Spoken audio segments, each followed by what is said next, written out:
Hi,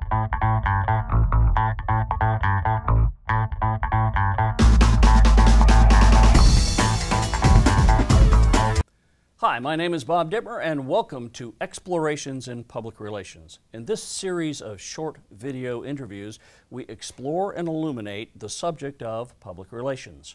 Today we're going to be talking about B2B communication, or business-to-business public relations, and our guest is Laura Barnard of Miller Brooks, a local marketing and public relations agency. Laura, thanks for joining us today. Well, thanks for having me, Bob. So, Laura, just kind of give me a sense of what business-to-business means as opposed to some other style of public relations. Business-to-business is really influencing the influencers of a particular industry. So we are the ones who work with the industry leader. Well, we are the industry leaders, and we are working with those influencers so that when they approach their audiences, their consumers, they're recommending our particular products or services that we're working on behalf.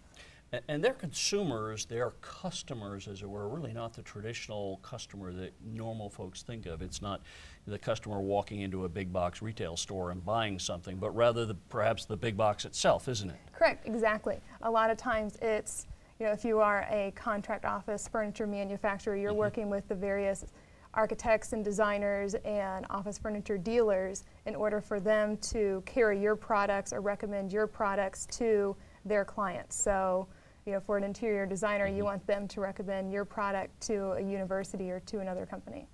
And so it sounds to me like you're a little bit familiar with the furniture industry. So it sounds to me like you have a furniture client. Can you kind of give us a set of examples of the kinds of tactical things you might do in public relations that would help position your furniture client to universities who are buying furniture? What are the kinds of things that you would do in public relations to aid in that effort? Well, really, in any B2B market, you want to be an industry leader. So whether it's interior design, contract office furniture, or even building products, the first thing you need to do is to understand that industry. So, you know, if you're working to reach out to the education market, you want to find out what is it that the education market is looking for in the classroom. What do they need in their libraries? What do they need in the offices that surround the university in order to function correctly and function efficiently? So that's a lot of what we do, and then we also, you know, recommend to our clients trade shows that they can attend. We occasionally do help them out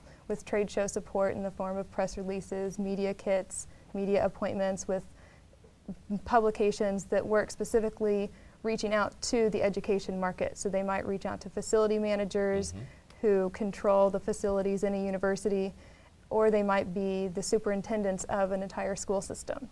Okay, so when you think about the kinds of things that you would do, you mentioned a few of them, news releases and media kits and interviews and that sort of thing. When you're trying to advance the brand, as it were, of the manufacturer and position the brand with the potential institutional buyers, what are the kinds of things that you can do that are rather unique to business in that environment? A lot of times when you're trying to influence those audiences, in addition to simply sending out media releases, news releases and things, you also want to try and get your client involved in the interviews, as well as writing maybe byline and thought leadership articles for those publications. So for example, again with the education market, you might suggest to an editor writing an article on collaborative workspaces and, you know, how students are constantly working in teams and in groups, and how can the furniture that surround them help those groups work more efficiently and maybe be more cohesive of a group. And then in other environments it might be, you know, if you're in a library, how can you, help those students work efficiently yet have the furniture that is capable of helping students of different statures, of different heights, different sizes, so being compatible to all different shapes. So continuing with our furniture model, you might well be interested in the New York Times placement, but you're also working with a kind of a specialty publication market too, aren't you? Talk a little bit about the kind of odd publication markets that the normal consumer doesn't even know exist. At Miller Brooks, we have probably the most interesting array of magazines that come into our office on a daily basis. So we've got everything from concrete magazines to those that work with various appliances such as washers and dryers, commercial laundry. I think we have full publications related to the roofing industry, and decking, vinyl, all kinds of things. Again, with a lot of my clients, it's working with interior design publications, contract office furniture, and even those publications that work with the select dealer markets too. And you know, something that we're seeing a lot more of is you don't necessarily have those traditional print publications anymore. A lot of them are moving online. So in addition to the physical magazines of Concrete Monthly that come through, you also might have the weekly or bi-weekly e-publication that comes in that is just as important as the print publication. And those are the traditional media, perhaps translated into the online world. What kinds of things can you do in the new world of social media and on behalf of a business-to-business client? Are there some interesting things that have been developed over the past few years? A lot of our clients are moving into Twitter.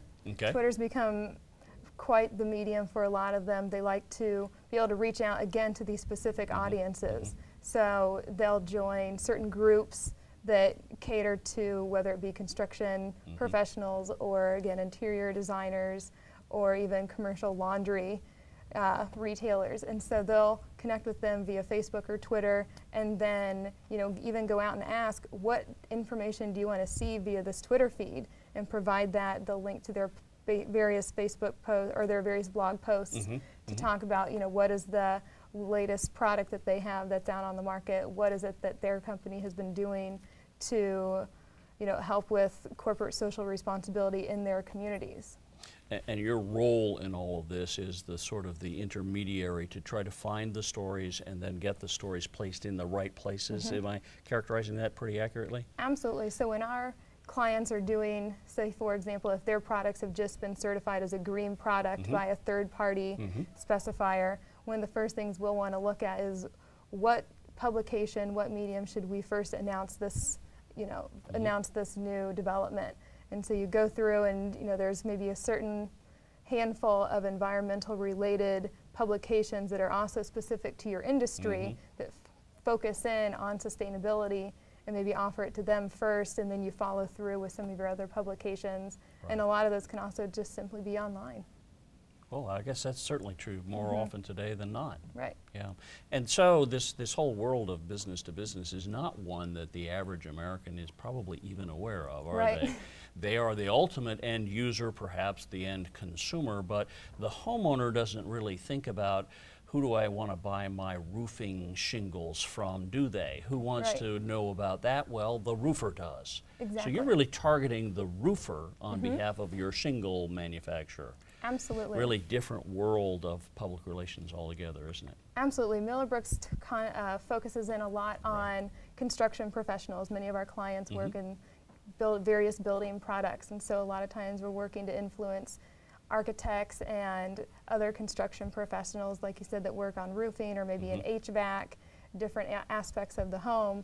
And when they're looking at what kind of house wrap do I use on this home, am I going to go with this product or this product? And we want them to go with the one that happens to be Miller Brooks' client. Of course, absolutely. And of course the homeowner or the potential homeowner isn't really into that. They just want a good house wrap. But it's the sort of thing that a builder or construction company would be really interested in. Absolutely. Very different kind of approach to the targeted niched publics that we don't normally think of in public relations, isn't it? Right. In B2B, you become an industry expert in a lot of different industries. So we've got many people in our office who are experts, like we said, in building products. We have one specifically dedicated to house wrap and biotech materials, biostorage materials.